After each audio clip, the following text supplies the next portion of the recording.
Ay mga ka-Bible, Monday today at meron akong Bible verse na gustong i-share sa inyo ngayong araw from the book of Mateo chapter 8 verse 14 hanggang 17.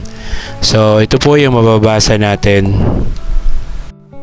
So Mateo chapter 8 verse 14 hanggang 17, so ito yung mababasa natin. Maraming pinagaling si Jesus. Pumunta si Jesus sa bahay ni Pedro at nakita niya roon ang biyenan nito na nakaratay at nilalagnat. Hinawakan ni Jesus ang kamay ng babae at ito'y gumaling agad. Bumangon at nagsimulang maglingkod sa kanya. Nang gabing iyon, dinala kay Jesus ang maraming sinasapian ng mga demonyo. Sa isang salita lamang ay pinalayas niya ang masasamang espiritu at pinagaling ang lahat ng may karamdaman. Sa gayon, natupad ang sinabi ni Propeta Isaias, inalis niya ang ating mga kahinaan, pinagaling ang ating mga karamdaman. So, yun po yung mensahe sa atin ngayong araw ng Mateo chapter 8 verse 14 hanggang 17.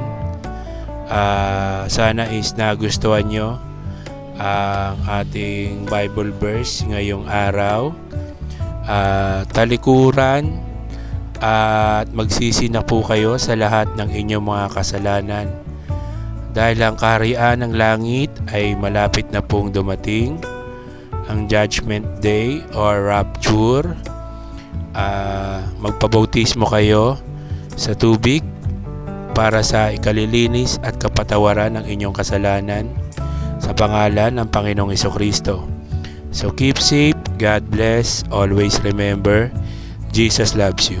Bye-bye!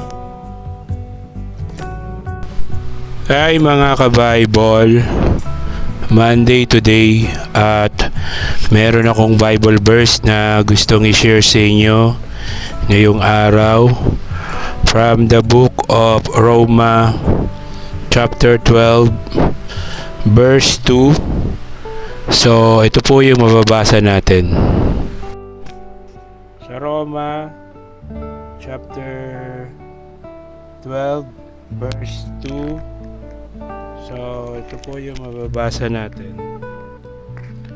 Huwag kayong makiayon sa takbo ng mundong ito.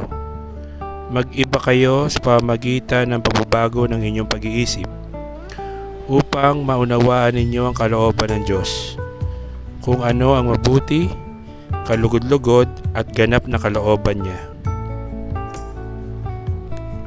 So, yun po yung mensahe sa atin ngayong araw ng Roma chapter 12 verse 2. Magsisi at talikuran nyo na po ang lahat ng inyong kasalanan dahil ang kaharian ng langit ay malapit nang dumating. Magpabautismo kayo sa tubig para sa kapatawaran ng inyong kasalanan sa pangalan ng Panginoong Jesucristo. So keep safe, God bless, always remember, Jesus loves you. Bye-bye!